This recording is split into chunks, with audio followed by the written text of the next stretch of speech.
Hey everyone, welcome to the Latent Space podcast. This is Alessio, partner and CTO in residence at Decibel Partners, and I'm joined by my co-host Swix, founder of Small AI. Hey, and today we have Ben Firshman in the studio. Welcome, Ben. Hey, good to be here. Ben, you're co-founder CEO of Replicate. Before that, you were most notably creator of Fig, or founder of Fig, which became Docker Compose. You also did a couple other things before that, but that's what a lot of people know you for. What should people know about you that, outside of your sort of LinkedIn profile? Yeah, good question. I think I'm a builder and tinkerer, like in a very broad sense, and I love using my hands to make things.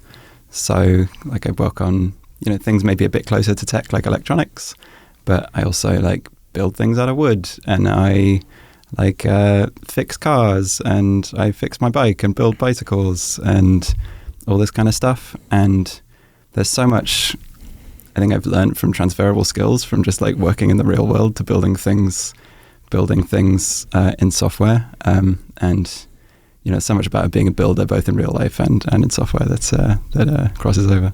Is there a real world analogy that you use often when you're thinking about like a code architecture or problem?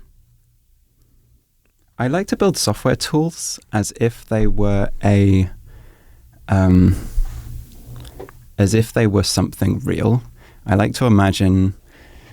So I wrote this thing called the Command Line Interface Guidelines, which was a bit like sort of the Mac Human Interface Guidelines, but for command line interfaces. I did it with the guy I created Docker Compose with, and a few other people, and I think something in there, I think I described that your command line interface should feel like a big iron machine where you pull a lever and it goes clunk. And like things should respond within like 50 milliseconds as if it was like a real life thing. And like another analogy here is like in the real life, when you press a button on an electronic device and it's like a soft switch and you press it and nothing happens and there's no physical feedback of anything happening. And then like half a second later, something happens. Like that's how a lot of software feels, but instead, like software should feel more like something that's real, where you pull a physical lever and the physical lever moves, And I've taken that lesson of kind of human interface to software a ton. It's all about kind of low latency, things feeling really solid and robust, both for command lines and user interfaces as well. And how did you operationalize that for Fig or Docker? A lot of it's just low latency. Actually, we didn't do it very well for Fig and Compose in the first place. We used Python, which was a big mistake, where Python's really hard to get booting up fast because you have to load up the whole Python runtime before it can run anything. Okay. Go is much better at this, where like Go just instantly starts. So what's the you have to be under 500 milliseconds to start up? Yeah, effectively. Yeah? Okay. I mean, human perception of human things being immediate is something like 100 milliseconds. Okay. So anything like that is good enough. Yeah. Also, I should mention, since we're talking about your side projects, one thing is I am maybe one of a few fellow people who have actually written something about CLI design principles because I was in charge of the Netlify CLI back in the day, and had many thoughts. One of my fun thoughts, I'll just share it in case you have thoughts, is I think CLIs are effectively starting points for scripts that are then run. And the moment one of the script's preconditions are not fulfilled, typically they end. So the CLI developer will just exit the program. And the way that I really wanted to create the Netlify dev workflow was for it to be kind of a state machine that would resolve itself. If it detected a precondition wasn't fulfilled, it would actually delegate to a subprogram that would then fulfill that precondition, asking for more info or waiting until a condition is fulfilled. Then it would go back to the original flow and continue that. Don't know if that was ever tried, or is there a more formal definition of it, because I just came up with it randomly. But it felt like the beginnings of AI, in the sense that when you run a CLI command, you have an intent to do something, and you may not have given the CLI all the things that it needs to do to execute that intent. So that was my 2 cents. Yeah, that reminds me of a thing we sort of thought about when writing the CLI guidelines, where CLIs were designed in a world where the CLI was really a programming environment, and it's primarily designed for like machines, like to use all of these commands and scripts. Whereas over time, the CLI has evolved to humans. It was, it's back in a world where like the primary way of like using and computers was like writing shell scripts effectively. We've transitioned to a world where actually humans are using CLI programs much more than they used to. And the current sort of best practices about how Unix was designed, like, there's lots of sort of design documents about Unix from the 70s and 80s, where they say things like command line commands should not put anything on success. It should be completely silent, and which makes sense if you're using it in a shell script. Yeah. But if a user is using that, it just looks like it's broken. Like if you type copy and it just doesn't say anything, you assume that it didn't work as a new user. So I think what's really interesting about the CLI is that it's actually a really good, to your point, it's a really good user interface where it can be like a conversation, where it feels like instead of just like you telling the computer to do this thing and either silently succeeding or saying, no, you failed, it can like guide you in the right direction and tell you what your intent might be and that kind of thing in a way that's actually, it's almost more natural to a CLI than it is in a graphical user interface, because it feels like this back and forth with the computer. Yeah. Almost funnily like a language model. So I think there's some interesting intersection of like CLIs and language models actually being very, very sort of closely related and good fit for each other. Yeah, I would say one of the surprises from last year, I worked on a coding agent, but I think the most successful coding agent of my cohort was Open Interpreter, which was a CLI implementation. And I have chronically, even as a CLI person, I have chronically underestimated the CLI as a useful interface. Yeah, totally. You also developed ArxivVanity, which you recently retired after a glorious 7 years. Something like that, yeah. Something like that, which is nice, I guess, HTML PDFs. Yeah, that was actually the start of where Replicate came from. Okay, we can tell that story. Which, so when I quit Docker, I got really interested in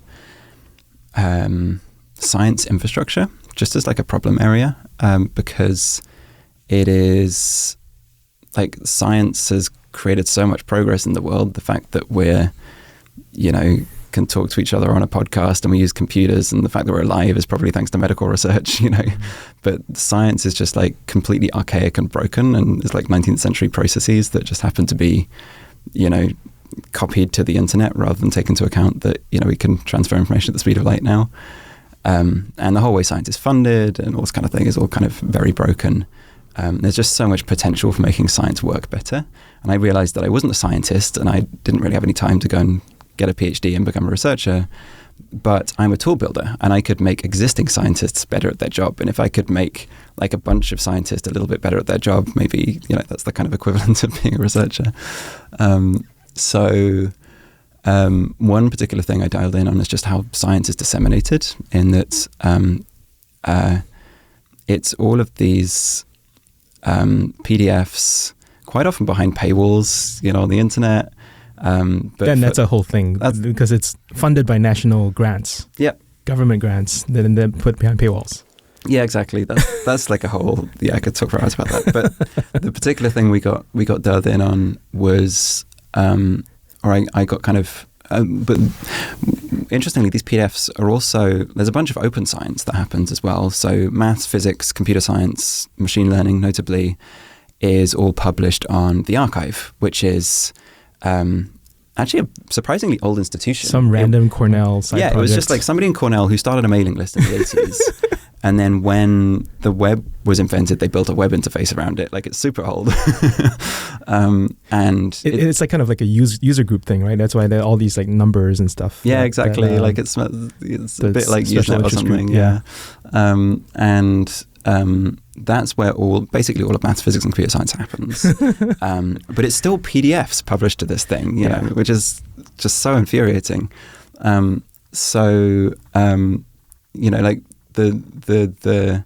the web was invented at CERN, a physics institution, to share academic writing. Like there are figure tags there are like author tags, there are heading tags, there are site tags. Hyperlinks are effectively citations. Yes. Because you want to link to another academic paper. But instead you have to like copy and paste these things and try and get around paywalls. Like it's absurd, and now we have like social media and things, but still like academic papers as PDFs. It's just like, why? This is not what the web was for. So anyway, I got really frustrated with that, and I went on vacation with my old friend Andreas. So we used to work together in London on a startup at somebody else's startup, and we were just on vacation in Greece for fun. And he was like trying to read a machine learning paper on his phone. Like we had to like zoom in and like scroll line by line on the PDF. And he was like, "This is fucking stupid." So, and I was like, "I know, like this is something we discovered our mutual hatred for this, And we spent our vacation sitting by the pool, like making LaTeX to HTML like converters and making the first version of ArxivVanity. Anyway, that was then a whole thing. And the story, we shut it down recently because they caught the eye of Archive, who were like, "Oh, this is great. We just haven't had the time to work on this." And what's tragic about the Archive is it is like this it's like this project of Cornell that's like, they can barely scrounge together enough money to survive. I think it might be better funded now than it was when we were collaborating with them. And compared to these like scientific journals, it's just, this is actually where the work happens, but they just have a fraction of the money that like these big scientific journals have, which is just so tragic. But anyway, they were like, "Yeah, this is great. We can't afford to like do it, but do you want to like as a volunteer integrate ArxivVanity into Archive?" You did the work. We didn't do the work. We started doing the work. We did some. I think we worked on this for like a few months to actually get it integrated into Archive. And then we got like distracted by Replicate. So a guy called Dayan picked up the work and made it happen. Like somebody who works on one of the libraries that powers ArxivVanity. And the relationship with ArxivVanity?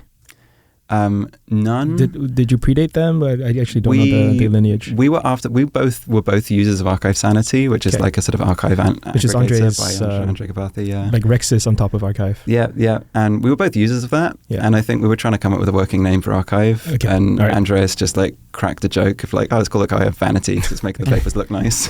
Yeah. And that was the working name, and it just stuck. Got it. Yeah. And then from there, tell us more about why you got distracted, right? So Replicate maybe feels like an overnight success to a lot of people, but you've been building this since 2019. So what prompted the start? And we've been collaborating for even longer. So we created ArxivVanity in 2017. So in some sense, we've been doing this almost like 6-7 years now. A classic 7-year overnight success. Yeah. So we did ArxivVanity, and then worked on a bunch of like surrounding projects. I was still like really interested in science publishing at that point. And I'm trying to remember, because I tell a lot of like the condensed story to people because I can't really tell like a 7-year history. So I'm trying to figure out like the right, we got room. the right length to. We want to nail the definitive Replicate story here. One thing that's really interesting about these machine learning papers is that these machine learning papers are published on the Archive.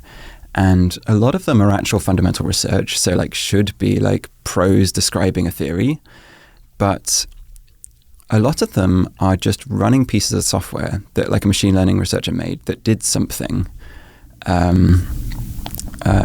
It was like an image classification model or something, and they managed to make an image classification model that was better than the existing state of the art. And they've made an actual running piece of software that does image segmentation. And then what they had to do is they then had to take that piece of software and write it up as prose and math in a PDF. And what's frustrating about that is like if you want to, so this was like Andreas was a machine learning engineer at Spotify, and some of his job was like he did pure research as well. Like he did a PhD and he was doing a lot of stuff internally, but part of his job was also being an engineer and taking some of these existing things that people have made and published and trying to apply them to actual problems at Spotify. And he was like, you get given a paper which like describes roughly how the model works. It's probably listing lots of crucial information. There's sometimes code on GitHub. More and more there's code on GitHub, but back then it was kind of relatively rare. But it was quite often just like scrappy research code and didn't actually run. And there was maybe the weights that were on Google Drive, but they accidentally deleted the weights off Google Drive, and it was like really hard to like take this stuff and actually use it for real things. And we just started talking together about like his problems at Spotify, and I connected this back to my work at Docker as well. I was like, oh, this is what we created containers for. You know, we solved this problem for normal software by putting the thing inside a container so you could ship it around and it kept on running. So we were sort of hypothesizing about like, what if we put machine learning models inside containers so that they could actually be shipped around and they could be defined in like some production ready formats, and other researchers could run them to generate baselines, and people who wanted to actually apply them to real problems in the world could just pick up the container and run it, you know. And we then thought, this is like where it gets normally in this part of the story, I skip forward to be like, and then we created COG, this container standard for machine learning models, and we created Replicate, the place for people to publish these machine learning models. But there's actually like 2 or 3 years between that. Yeah. The thing we then got dialed into was, Andreas was like, what if there was a CI system for machine learning? Because like one of the things he really struggled with as a researcher is generating baselines. So when like he's writing a paper, he needs to like get like 5 other models that are existing at work and get them running on the same evals. Exactly, on the same evals, so you can compare apples to apples, because you can't trust the numbers in the paper. Yeah. So or you can be Google and just publish them anyway. So he was like, what if you could, I think this was coming from the thinking of like, there should be containers for machine learning, but why are people going to use that? Okay, maybe we can create a supply of containers by like creating this useful tool for researchers.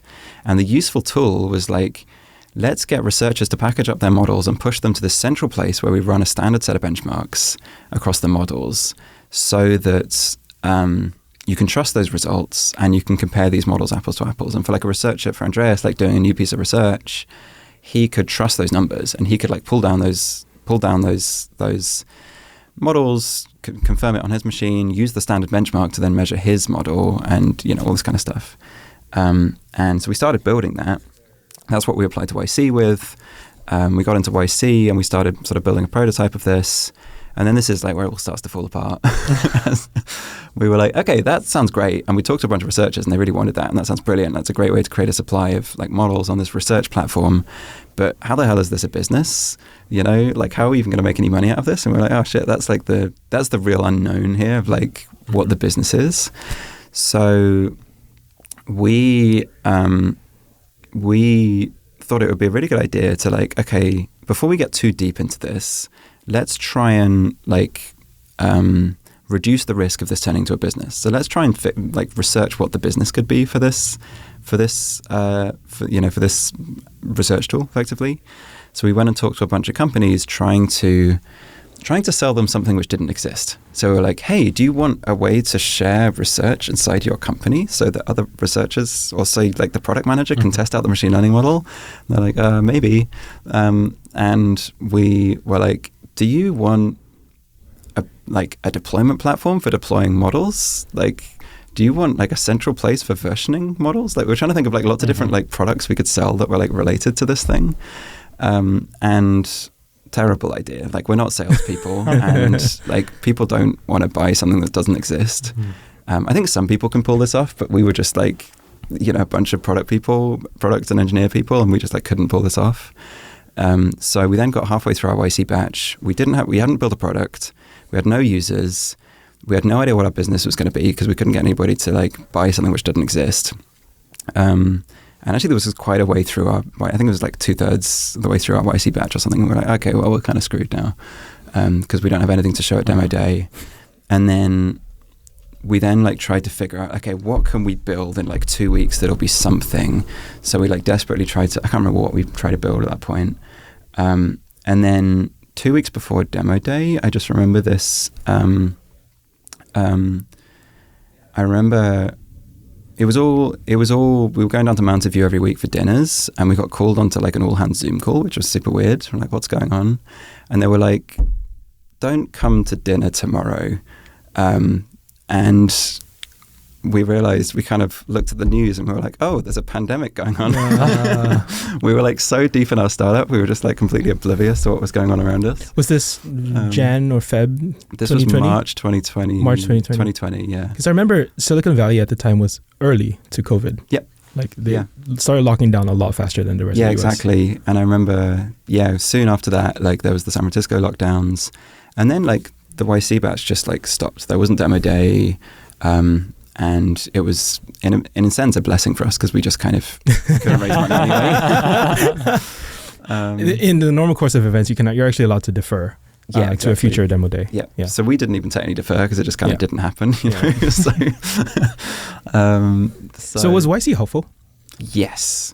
We completely screwed up the batch, and that was our fault. Okay. I think the thing that YC has become incredibly valuable for us has been after YC.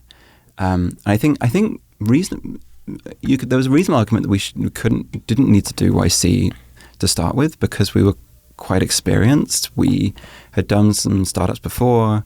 We were kind of well connected with VCs. You know, it was relatively easy to raise money because we were like a known quantity. You know, if you go to a VC and be like, "Hey, I made this piece of it's Docker Compose for AI." Exactly. Yeah, and like, you know, people can pattern match like that, and they can have some trust. You know what you're doing. Whereas it's much harder for people straight out of college, and that's where like YC's sweet spot is like helping people straight out of college who are super promising, like figure out how to do that. Yeah, no credentials. Yeah, exactly. So in some sense we didn't need that, but the thing that's been incredibly useful for us since YC has been, this was actually, I think, so Docker was a YC company, and Solomon, the founder of Docker, I think told me this. He was like, a lot of people underestimate the value of YC after you finish the batch. And his biggest regret was like not staying in touch with YC. I might be misattributing this, but I think it was him. And so we made a point of that, and we just stayed in touch with our batch partner, who Jared at YC has been fantastic. Jared Harris. Jared Friedman.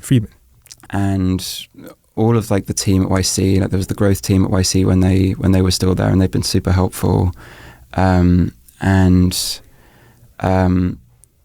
Two things have been super helpful about that is like raising money. Like they just know exactly how to raise money, and they've been super helpful during that process in all of our rounds.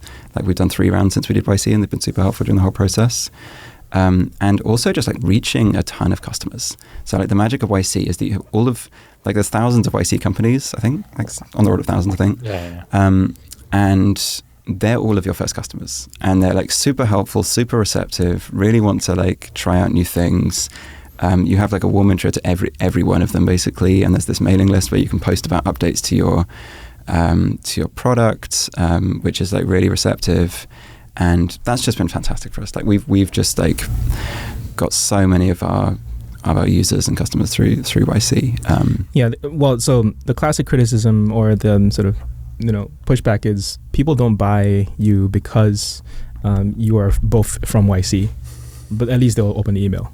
Yeah. Right? Like that's the... Yeah. Okay. Yeah, effectively. So that's been a really, really positive experience for us.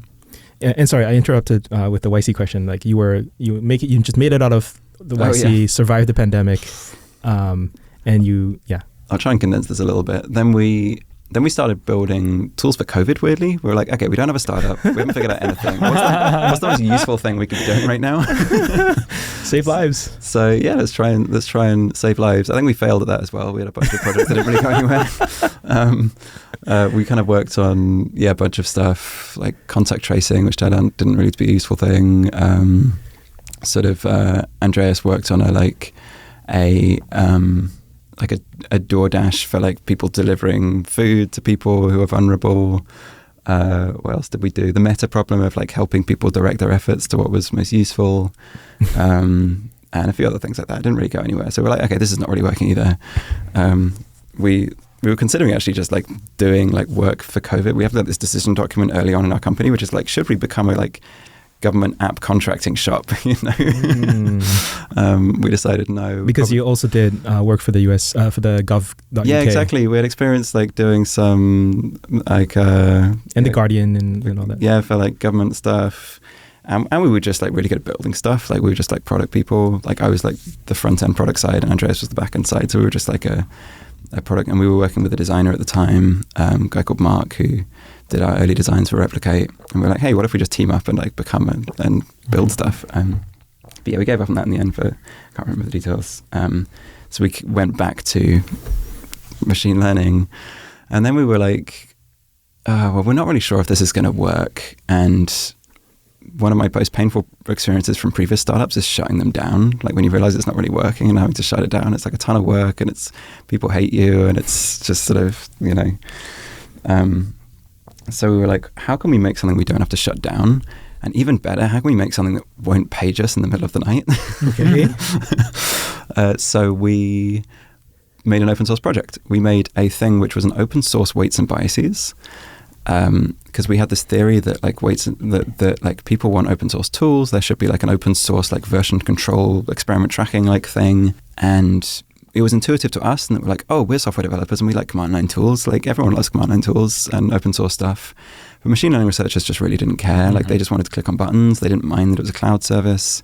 Like it was all very visual as well. Like you needed lots of graphs and charts and stuff like this.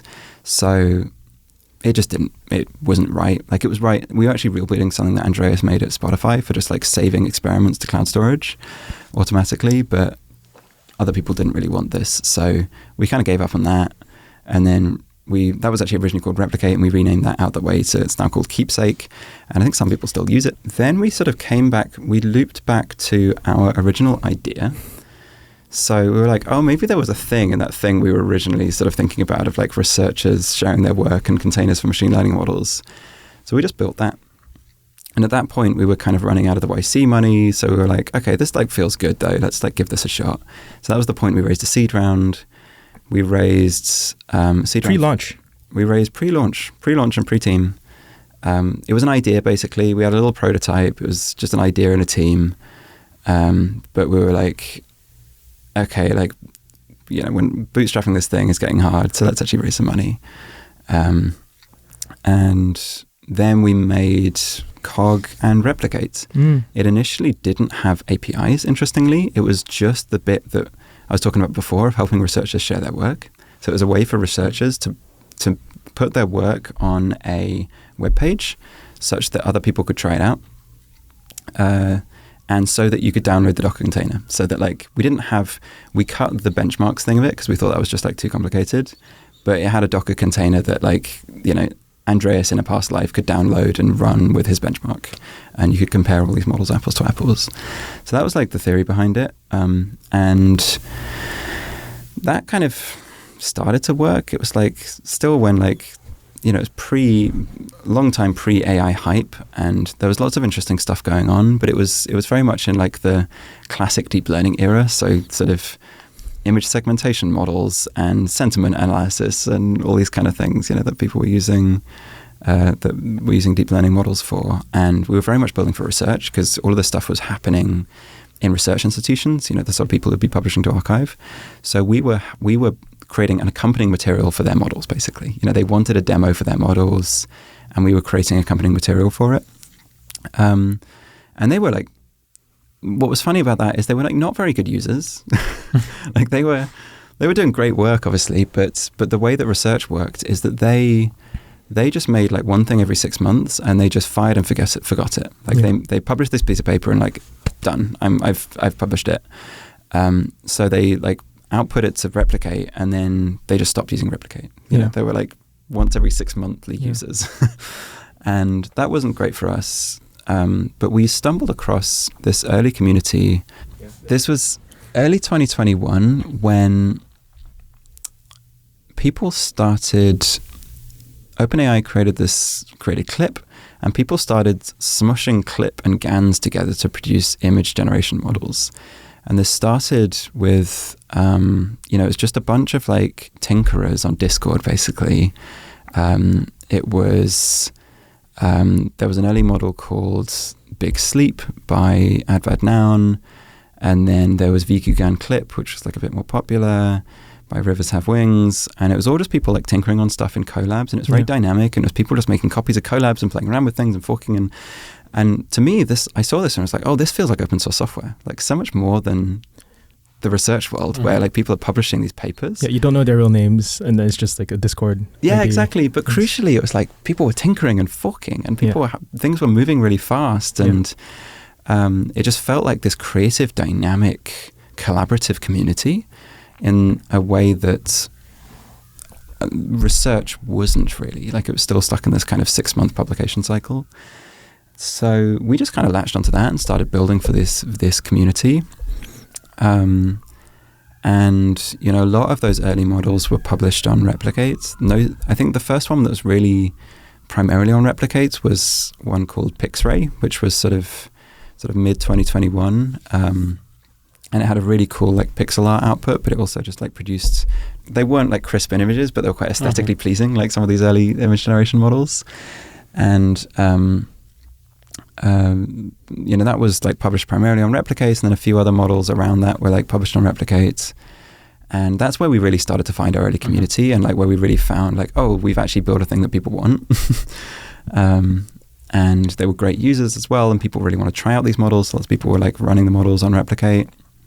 We still didn't have APIs though, interestingly. And this is like another like really complicated part of the story. We had no idea what our business model was still at this point. I don't think people could even pay for it. You know, it's just like these web forms where people could run the model. And just before this API bit continue, just for historical interests, which Discords were they, and how did you find them? Was this the Lion Discord? Yeah, Lion. This is Eleuther. Eleuther, yeah. It was the Eleuther one. These two, right? Eleuther I particularly remember. There was a channel where Viki Clip, this was early 2021, where Viki Clip was set up as a Discord bot.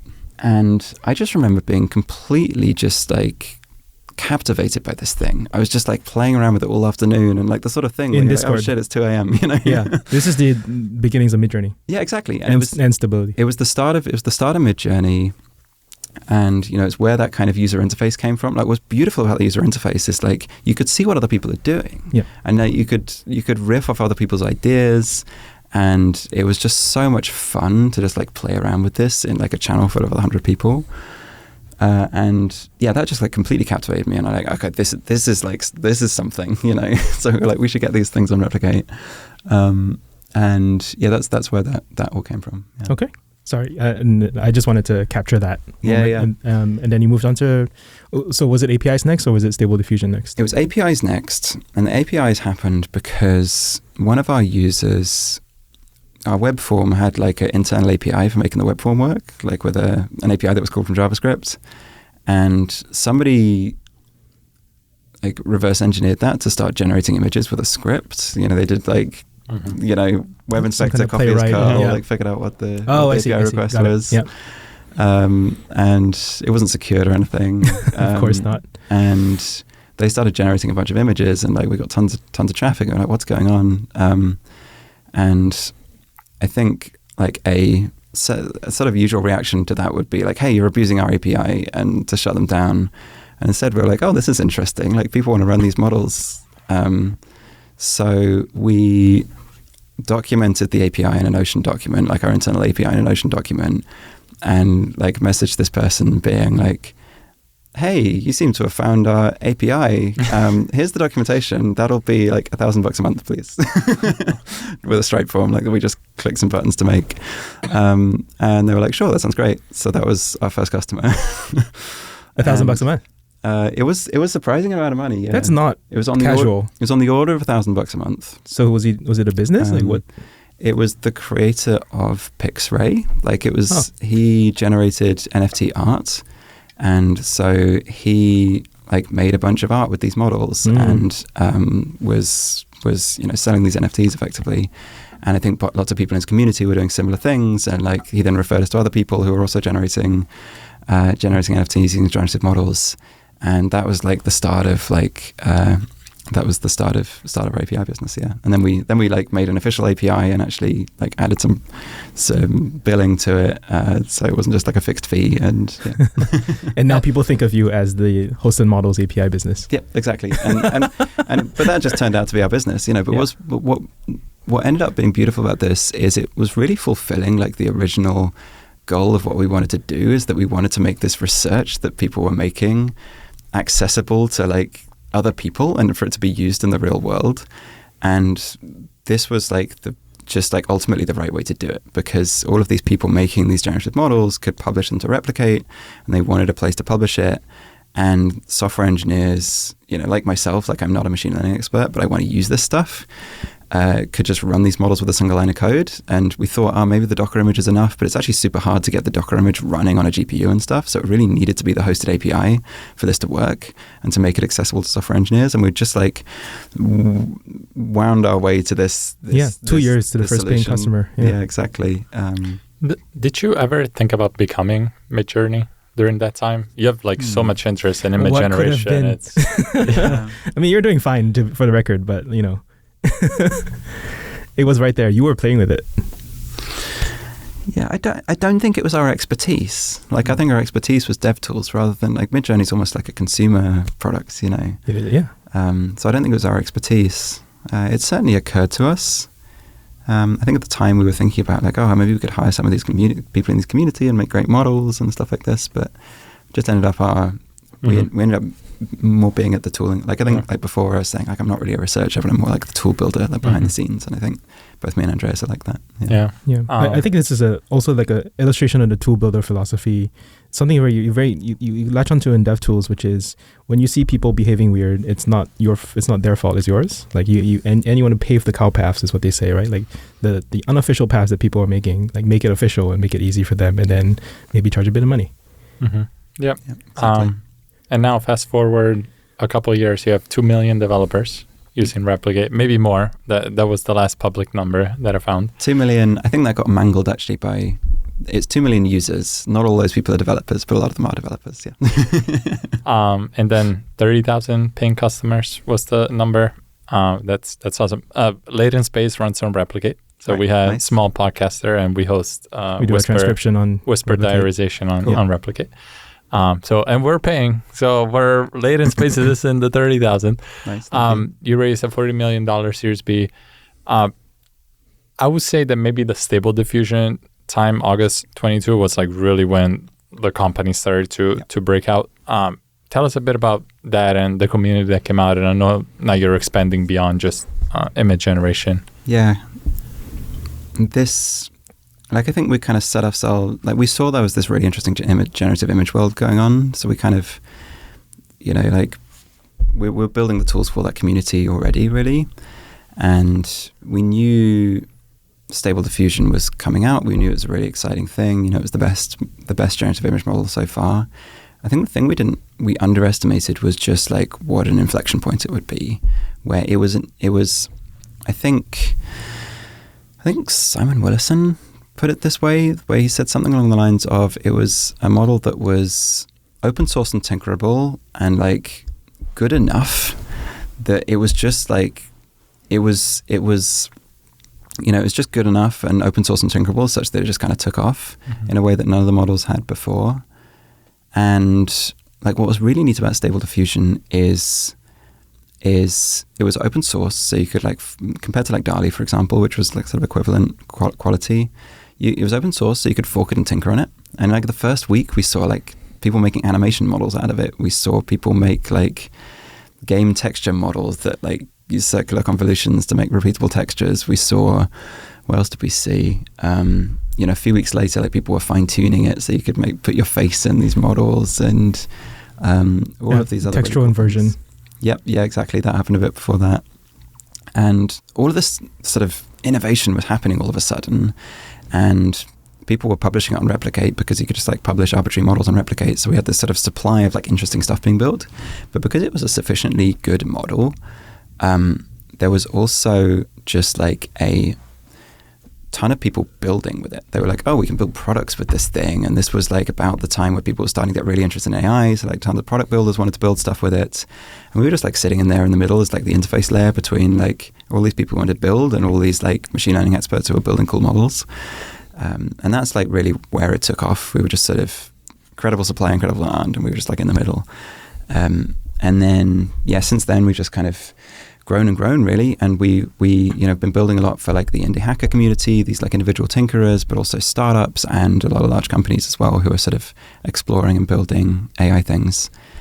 And then kind of the same thing happened like middle of last year with language models and Llama 2, where the same kind of Stable Diffusion effect happened with Llama.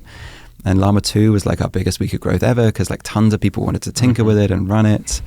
And, since then we've just been seeing a ton of growth in language models as well as image models. And we're just kind of riding a lot of the interest that's going on in AI and all the people building in AI, you know. That's kudos, right place, right time, but also, you know, took a while to position for the right place before the wave came. I'm curious if like you have any insights on these different markets. So Peter Levels, notably a very loud person, very picky about his tools. I wasn't sure actually if he used you. He does, because you cited him. You cited him on your Series V blog post, and Danny Postma as well, his competitor. All in that wave. What are their needs versus, you know, the more enterprise or B2B type needs? Did you come to a decision point where you're like, okay, you know, how serious are these indie hackers versus like the actual businesses that are bigger and perhaps better customers because they're less churny? They're surprisingly similar. Okay. Because I think a lot of people right now want to use and build with AI, but they're not AI experts. And they're not infrastructure experts either. So they want to be able to use this stuff without having to like figure out all the internals of the models and, you know, like touch PyTorch and whatever. And they also don't want to be like setting up and booting up servers. And that's the same all the way from like indie hackers just getting started, because like obviously you just want to get started as quickly as possible, all the way through to like large companies who want to be able to use this stuff but don't have like all of the experts on staff, you know. Like I think some companies are quite, you know, the companies, big companies like Google and so on, that do actually have a lot of experts on staff, but the vast majority of companies don't. And they're all software engineers who want to be able to use this AI stuff, but they just don't know how to use it. And it's like, you really need to be an expert, and it takes a long time to like learn the skills to be able to use that. So they're surprisingly similar in that sense. And I think it's kind of also unfair of like the indie community, like they're not churning surprisingly, or churny or spiky surprisingly. Like they're building real established businesses, which is like kudos to them, like of like building these like really like large sustainable businesses, often just as like solo developers. And it's kind of remarkable how they can do that actually, and it's credit to a lot of their product skills. And, you know, we're just like there to help them, being like their machine learning team effectively, to help them use all of this stuff. So we're actually making some, like a lot of these indie hackers are some of our largest customers, like alongside some of our biggest customers that you would think would be, you know, spending a lot more money than them. But yeah. And we should name some of these. You have them on your landing page. You have BuzzFeed, you have Unsplash, Character AI. How, like, what do they power? What can you say about their usage? Yeah, totally. It's kind of a various things. I'm trying to think. Let me actually think. What can I say about what customers? Well, I mean, I'm naming them because they're on your landing page. Yeah. So you have logo rights. Yeah. It's useful for people who are like, I'm not imaginative. I see monkey see monkey do, right? Like if I see someone doing something that I want to do, then I'm like, okay, Replicate's great for that. Yeah. So that's what I think about case studies on company landing pages. Is it's just a way of explaining, like, yep, we this is something that we are good for. Yeah, totally. It's these companies are doing things all the way up and down the stack at different levels of sophistication.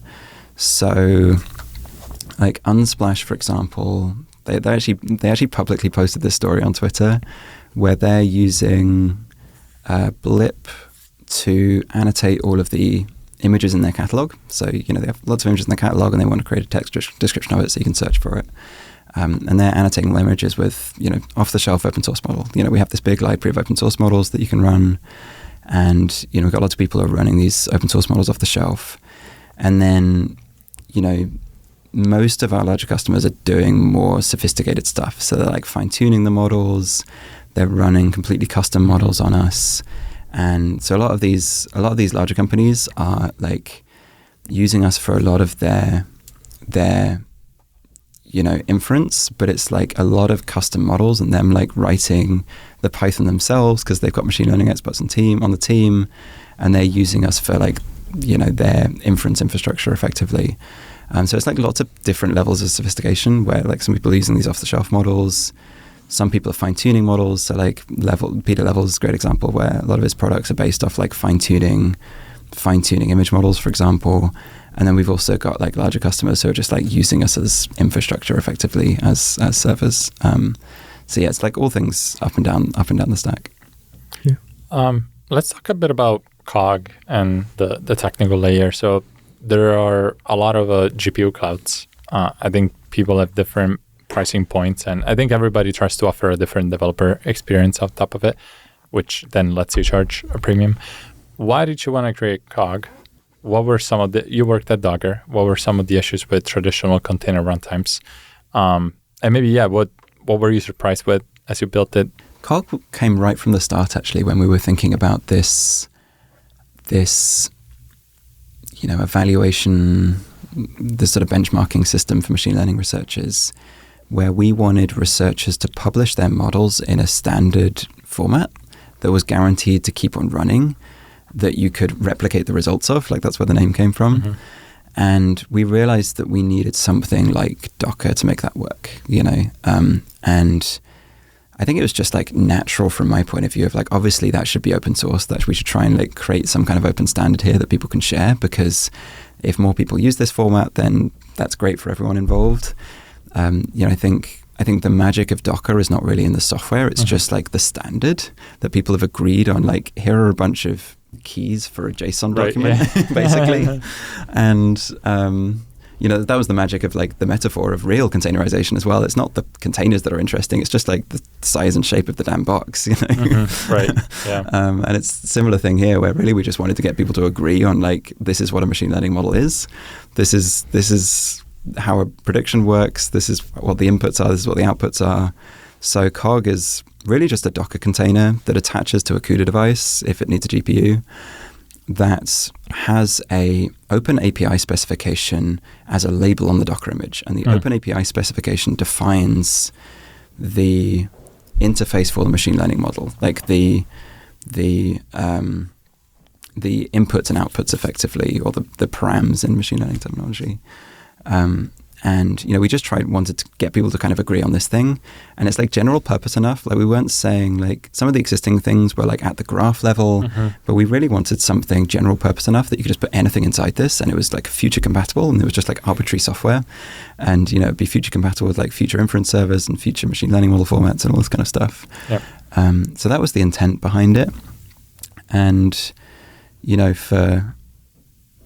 it just came naturally that we wanted to define this format, and that's been really working for us. Like, a bunch of people have been using COG outside of replicates, which is kind of our original intention. Like, this should be how machine learning models are packaged and how people should use it. Like, it's common to use COG in situations where, like, maybe they can't use the SaaS service because, I don't know, they're in a big company and they're not allowed to, like, not allowed to use a SaaS service, but they can use COG internally still, and like they can download the models from replicates and run them internally in their org, which we've been seeing happen, and that works really well.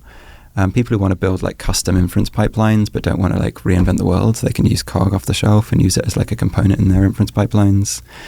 We've been seeing tons of usage like that. And it's just been kind of happening organically. We haven't really been trying, but it's like there if people want it, and we've been seeing people use it, so that's great.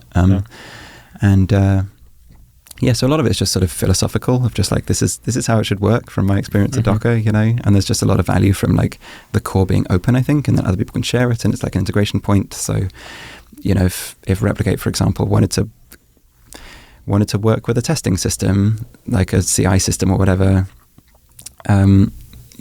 we can just like interface at the COG level. Like that system just needs to support COG models, and then you can like test your models on that CI system before they get deployed to Replicate. And it's just like a format that we can get everyone to agree on. Yeah. What do you think, I guess, Docker got wrong? Because if I look at a Docker compose and a COG definition, first of all, the COG is kind of like the Docker file plus the compose, versus in Docker compose, you're just exposing the services. And also, Docker Compose is very like ports driven versus you have like the actual, predict this is what you have to run. Yeah, any learnings and maybe tips for other people building container-based runtimes? Like how much should you separate the API services versus the image building, or how much you want to build them together? I think it was coming from two sides. We were thinking about the design from the point of view of user needs, like what are their problems, and what problems can we solve for them, but also what the interface should be for a machine learning model.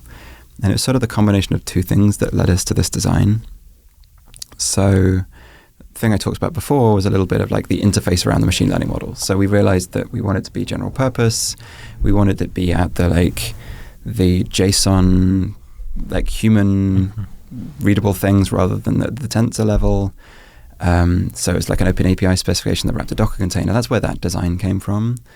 And it's really just a wrapper around Docker. So we were kind of standing on shoulders there, but Docker's too low level. So it's just like arbitrary software. So we wanted to be able to like have a open API specification there that defined the function effectively that is the machine learning model, but also like how that function is written, how that function is run, which is all defined in code and stuff like that. So it's like a bunch of abstraction on top of Docker to make that work. And that's where that design came from. But the core problems we were solving for users was that Docker's really hard to use, and productionizing machine learning models is really hard. Right. So on the first part of that,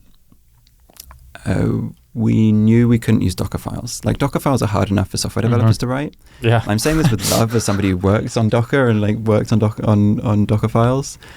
But it's really hard to use, and you need to know a bunch about Linux basically, because you're running a bunch of CLI commands. You need to know a bunch of Linux and best practices, and like how apt works and all this kind of stuff. So we're like, okay, we can't dip to that level. We need something that machine learning researchers will be able to understand, like people who are used to like Colab notebooks. And what they understand is they're like, I need this version of Python, I need these Python packages, and somebody told me to apt-get install something. You know, and throw a sudo in there. And I don't really know what that means. So we tried to create a format that was at that level, and that's what cog.yaml is.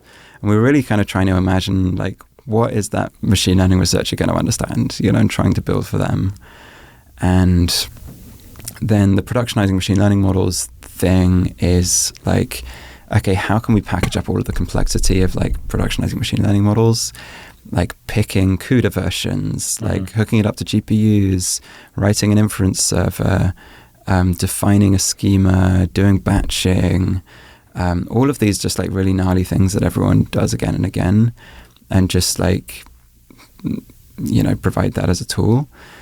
And that's where that side of it came from. So it's like combining those user needs with, you know, the sort of world need of needing like a common standard for like what a machine learning model is. And that's how we thought about the design. I don't know whether that answers the question. Yeah. So your idea was like, hey, you really want what Docker stands for in terms of standard, but you actually don't want people to do all the work that goes into Docker. Yeah. It needs to be higher level, you know.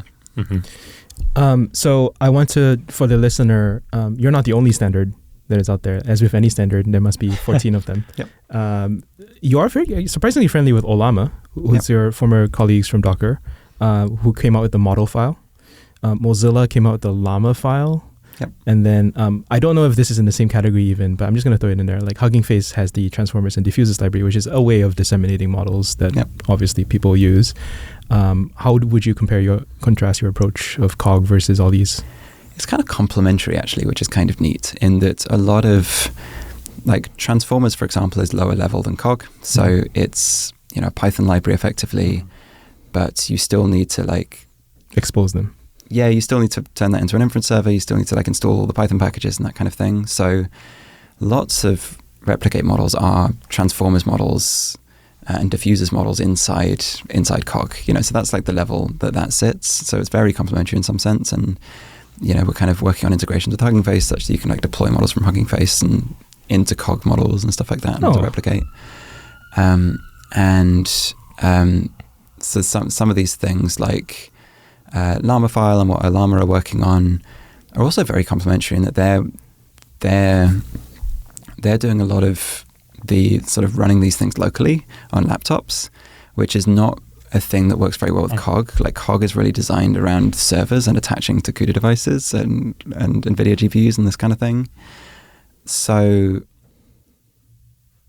like we're actually like, you know, figuring out ways that like those things can be interoperable because you know they should be, and I think they are quite complementary in that you should be able to like take a model and replicate and run it on your local machine. You should be able to take a model on your local machine and run it in the cloud. So yeah. Is the base layer something like is it at the like the GGUF level? Which by the way, I need to get a primer on like the different formats that have emerged, or is it at the star.file level, which is model file, llama file, whatever, or is it at the cog level? I don't know, to be honest, and I think this is something we still have to figure out. I think there's a lot. Yeah, like exactly where those lines are drawn, don't know exactly. And I think this is something we're trying to figure out ourselves. But I think there's certainly a lot of promise about these systems interoperating. I think we just want things to work together. We want to try and reduce the number of standards. So the more these things can interoperate and convert between each other and that kind of stuff, the better. Andreas comes out of Spotify. Eric from Moto also comes out of Spotify. You worked at Docker. The Olama guys worked at Docker. Did you know that these ideas were did both you and Andreas know that there was somebody else you work with that had a kind of like not similar idea, but like was interested in the same thing? Or did you then just see, oh, I know those people. They're doing something very similar. We learn about both early on, actually, because we know them both quite well. And it's funny how I think we're all seeing the same problems and just like applying, trying to fix the same problems that we're all seeing. Mm-hmm. I think the Olama one's particularly funny because I joined Docker through my startup. Funnily, actually, the thing which worked from my startup was Compose, but we were actually working on another thing which was a bit like EC2 for Docker. So we were working on like productionizing Docker containers, and Olama was working on a thing called Kitematic, which was a bit like a desktop app for Docker. And our companies both got bought by Docker at the same time. And, Kitematic turned into Docker Desktop, and then, our thing then turned into Compose. And it's funny how we're both applying the things we saw at Docker to the AI world, where they're building like the local environment for it, and we're building like the cloud for it. So that's just like really pleasing, and I think we're collaborating closely because there's just so much opportunity for working there. When you have a hammer, everything's a nail. Yeah, exactly. So I think a lot of this is, where we're coming from a lot with AI is we're taking a lot of things because we're all kind of on the Replicator team, we're all kind of people who have built developer tools in the past. So we've got a team, like I worked at Docker, we've got people who worked at Heroku and GitHub and like the iOS ecosystem and all this kind of thing. Like the previous generation of developer tools where we like figured out a bunch of stuff, and then like AI's come along and we just don't yet have those tools and abstractions like to make it easy to use. So we're trying to like take the lessons that we learned from the previous generation of stuff and apply it to this new generation of stuff. And obviously there's a bit of nuance there because the trick is to take like the right lessons and do new stuff where it makes sense. You can't just like cut and paste, but that's like how we're approaching this, is we're trying to like as much as possible like take some of those lessons we learned from like how Heroku and GitHub was built, for example, and apply them to AI. Excellent. We should also talk a little bit about your compute availability. We're trying to ask this of all, it's Compute Provider Month. Do you own your own GPUs? How many do you have access to? What do you feel about the tightness of the GPU market? We don't own our own GPUs. We've got a few that we play around with, but not for production workloads. And we are primarily built on just public clouds, so primarily GCP and CoreWeave, and like some smatterings elsewhere. And none from NVIDIA, which is your newest investor? We work with NVIDIA, so they're kind of helping us get GPU availability. Like GPUs are hard to get hold of if you go to AWS and ask for one A100, they won't give you an A100. But if you go to AWS and say I would like 100 A100s for 2 years, they're like, sure, we've got some. And I think the problem is the cloud providers, like that makes sense from their point of view. They want just like reliable, sustained usage. They don't want like spiky usage and like wastage in their infrastructure, which makes total sense. But that makes it really hard for startups, who are wanting to just like get hold of GPUs. I think we're in a fortunate position where we can aggregate demand, so we can make commits to cloud providers, and then we actually have good availability. Like it's not we don't have infinite availability, obviously, but if you want an A100 from Replicate, you can get it.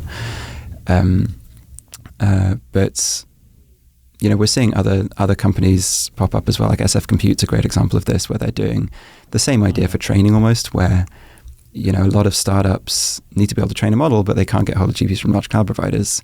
So SF Compute are like letting people rent 10 H100s for 2 days, which is just impossible otherwise. And what they're effectively doing there is they're aggregating demand such that they can make a big commit to the cloud provider and then let people use smaller chunks of it. And that's kind of what we're doing as Replicate as well, where we're aggregating demand such that we make big commits to the cloud providers, and then people can run like a 100 millisecond API request on an A100. Coming from a finance background, this sounds surprisingly similar to banks, where the job of a bank is maturity transformation is what you call it. You take short-term deposits, which technically can be withdrawn at any time, and you turn that into long-term loans for mortgages and stuff, and you pocket the difference in interest, and that's the bank. Yeah, that's exactly what we're so doing. So you run a bank. Yeah, GPU bank. Right, yeah, and it's so much a finance problem as well, because we have to make bets on the future demand and value of GPUs. Yeah. What are you? Okay, I don't know how much you can disclose, but what are you forecasting? Up, down, up a lot. Yeah, up 10x. I can't really. We're projecting our growth with some educated guesses about what kind of models are going to come out and what kind of models these will run.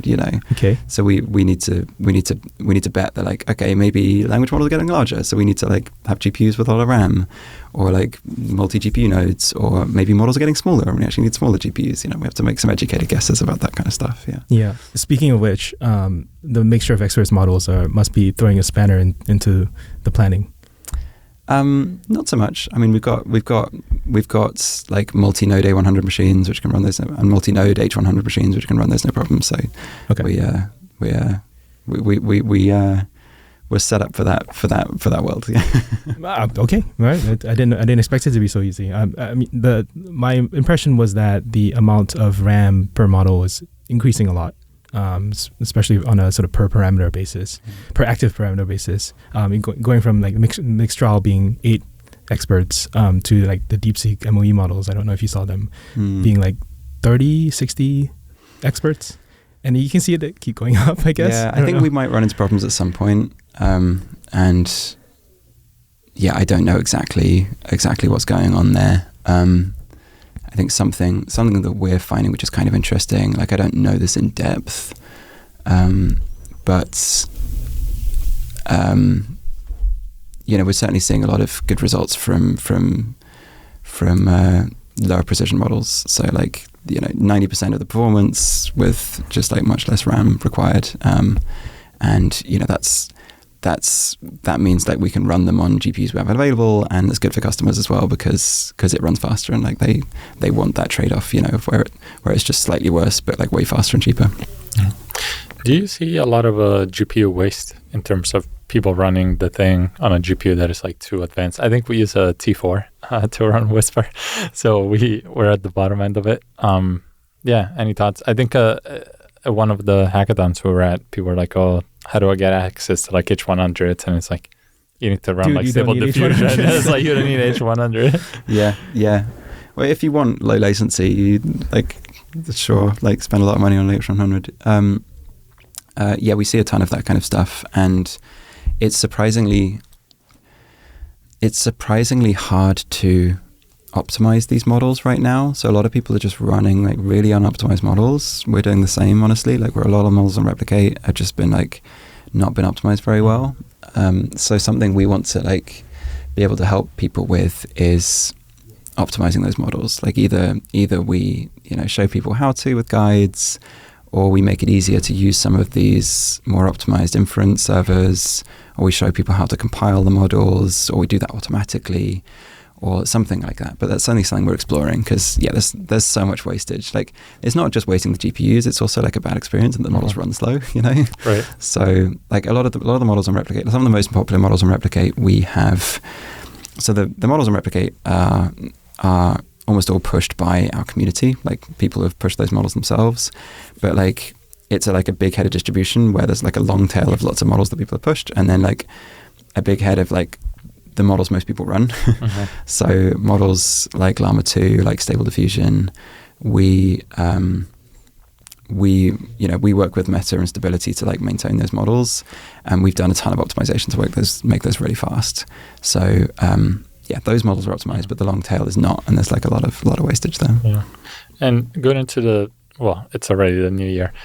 Do you see the customer demand and the GPU like hardware demand kind of like staying together? Because I think a lot of people are saying, oh, there's like hundreds of thousands of GPUs being shipped this year, like the crunch is going to be over. But you also have like millions of people that now care about using AI. How do you see the two lines progressing? Are you seeing customer demand is going to outpace the GPU growth? Do you see them together? Do you see maybe a lot of this like model improvement work kind of helping alleviate that? From our point of view, demand is not outpacing supply of GPUs. Like we have enough, from our point of view, we have enough GPUs to go around, but that might change for sure. Yeah, that's a very nicely put way as a startup founder to respond, I think. Yeah, I'll maybe get into a little bit of this on the, you said optimizing models. Actually, so like when Alessio talked about GPU waste, he was more, Sorry. It is getting a little bit warm in here, just some greenhouse gas effect. So Alessio framed it more as like sort of picking the wrong box model, whereas yours is more about maybe the inference stack, if you can call it. Were you referencing VLM? What other sort of techniques are you referencing? And also keeping in mind that when I talk to your competitors, and I don't know if we don't have to name any of them, but they are working on trying to optimize the kinds of models. Like they'll quantize their models for you with their special stack. So you basically use their versions of Llama 2, you use their versions of Mistral, and that's one way to approach it. I don't see it as the replicate DNA to do that, because that would be like sort of, you would have to slap the replicate house brand on something. Which, I mean, just comment on any of that. Like, what do you mean when you say optimized models? Yeah, I mean, things like, quantizing the models. You can imagine a way that we could help people quantize their models if we want to. We've had success using inference servers like VLM and TRT-LLM, and we're using those kind of things to serve language models. We've had success with things like AI templates, which compile the models, all of those kind of things. And there's like some even really just boring things of just like making the code more efficient. Like some people, like when they're just writing some Python code, it's really easy to just write an efficient Python code. Okay. There's like really boring things like that as well. But it's like a whole smash of things like that. So you'll do that for a customer? Like you look at their code and... We've certainly helped some of our customers be able to do that some of the stuff. Some stuff, yeah. And a lot of the models on, like the popular models on Replicate, we've like rewritten them to use that stuff as well. Okay. And like the Stable Diffusion that we run, for example, is compiled with AI template to make it super fast. And it's all open source. That you can see all of this stuff on GitHub if you wanna like see how we do it. But you can imagine ways that we could help people. It's almost like built into the cog layer maybe, where we could help people like use these fast inference servers or use AI template to compile their models to make it faster. Whether it's like manual, semi-manual, or automatic, we're not really sure, but that's something we want to explore because, that benefits everyone. Yeah, awesome. Yeah, and then on the competitive piece, there was a price war on Mixtral last year, this last December. As far as I can tell, you guys did not enter that war. You have Mixtral, but it's just regular pricing. I think also some of these players are probably losing money on their pricing. You don't have to say anything, but it's somewhere. The break even is somewhere between 50 to 75 cents per million tokens served. How are you thinking about like the overall competitiveness in the market? How should people choose when everyone's an API? We actually for Llama 2 and Mistral, I think not Mixtral, but I can't remember exactly, we have similar performance and similar price to some of these other services. We're not like bargain basement to some of the others, because to your point, like we don't want to like burn tons of money. But we're pricing it sensibly and sustainably to a point where we think it's competitive with other people, such that the thing we don't want, we want developers using Replicate, and we don't want to like price it such that it's like only affordable by big companies. We want to make it cheap enough such that developers can afford it, but we also don't like want the super cheap prices, because then like it's almost like then your customers are hostile, you know, and the more customers you get, the worse it gets, you know. So we're pricing it sensibly, but still to the point where, you know, where hopefully it's cheap enough to build on. And I think the thing we really care about, like we want to like, obviously we want, you know, models on Replicate to be comparable to other people. But I think the really crucial thing about Replicate and the way I think we think about it is that it's not just the API for them, particularly in open source, it's not just the API for the model that is the important bit. It's because quite often with open source models, like the whole point of open source is that you can tinker on it and you can customize it and you can fine tune it and you can like smush it together with another model, like Lava, for example. And you can't do that if it's just like a hosted API, because it's just like, it's you know, you can't touch the code. So that's like what we want to do with Replicate is build a platform that's actually open. So like we've got all of these models where the performance and price is on par with everything else.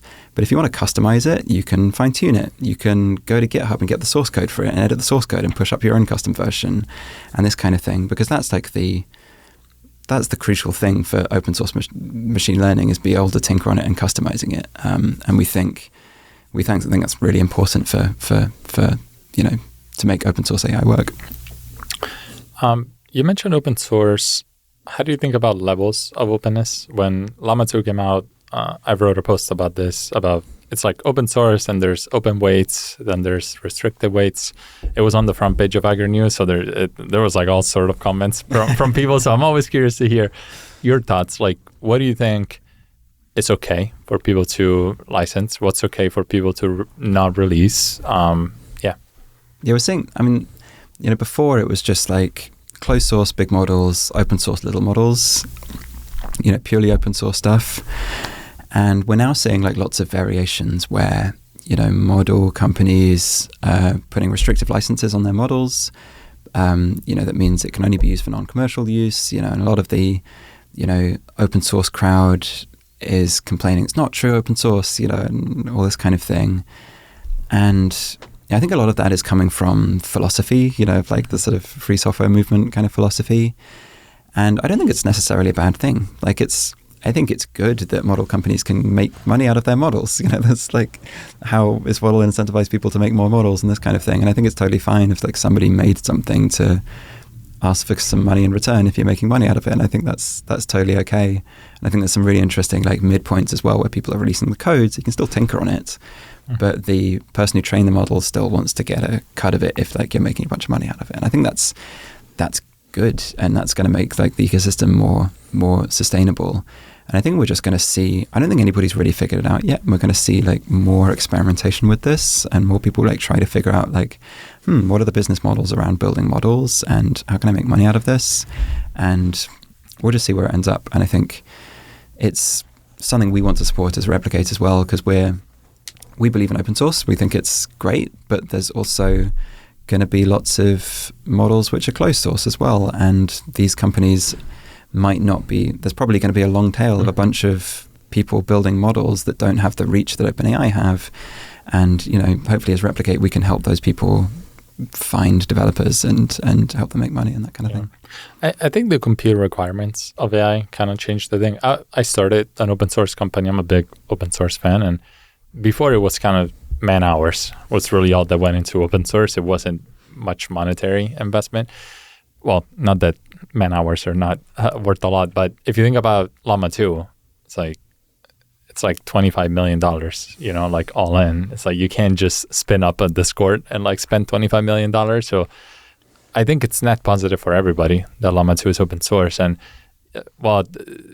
is the open source term, I think people, like you're saying, it's like they kind of argue on the semantics of it, but like all we care about is that Llama 2 is open. Because if Llama 2 wasn't open source today, like that, if Mistral was not open source, we would be in a bad spot, you know? So, and I think the nuance here is making sure that these models are still tinkerable, because the beautiful thing about Llama 2 as a base model is that, like, yeah, it costs $25 million to train to start with, but then you can fine tune it for like 50 bucks.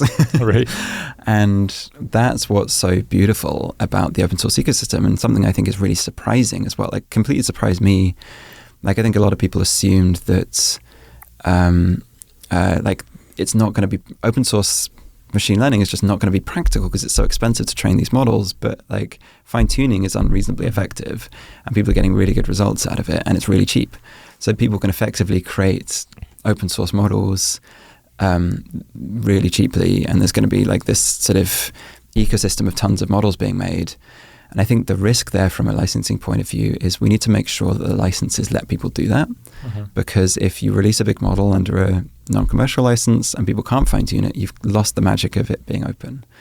And I'm sure there are ways to structure that such that the person paying $25 million feels like they're compensated somehow, and they can feel like they can, they should keep on training models, and people can keep on fine-tuning it. But I guess we just have to figure out exactly how that plays out.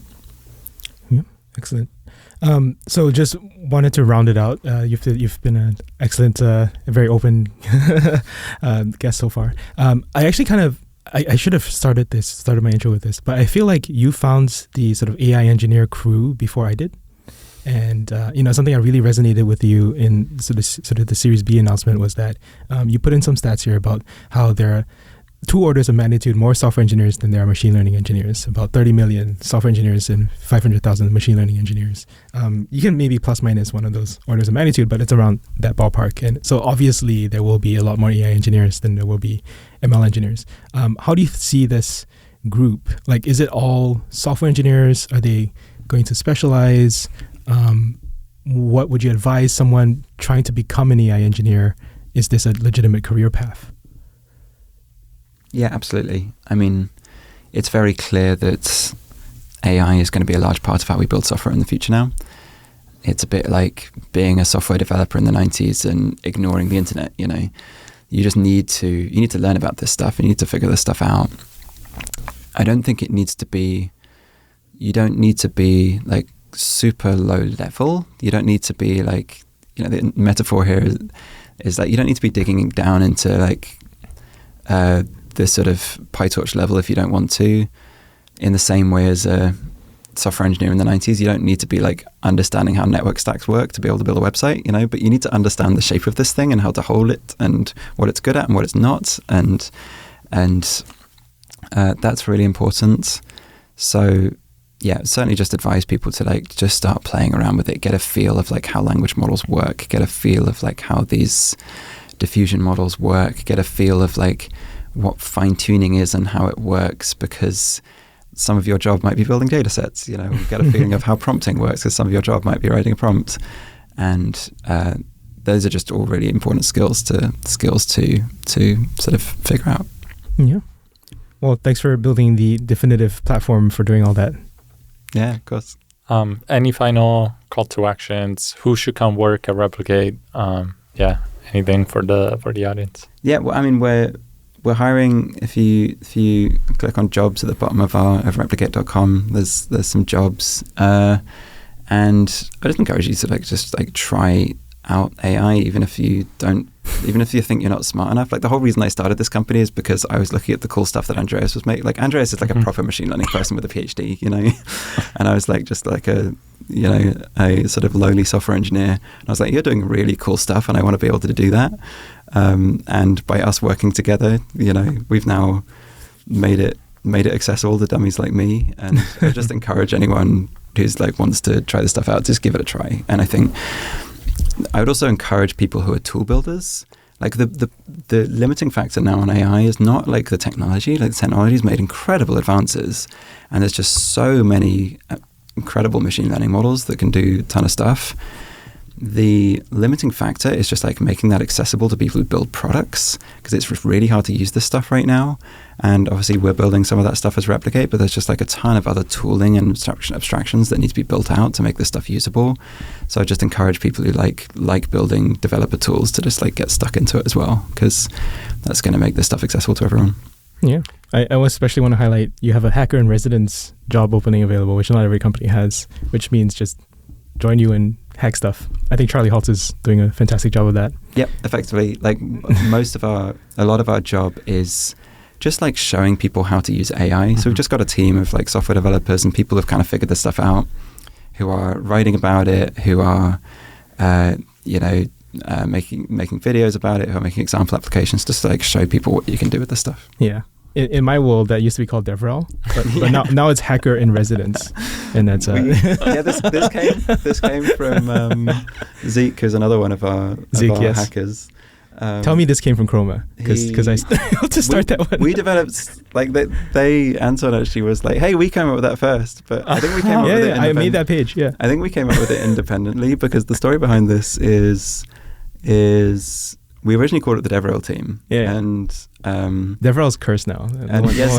Zeke was like, that sounds so boring. I don't want to go to someone and say I'm a developer relations person or a developer advocate or something. So we're like, okay, what's the way we can make this sound the most fun? All right, you're a hacker. Yeah.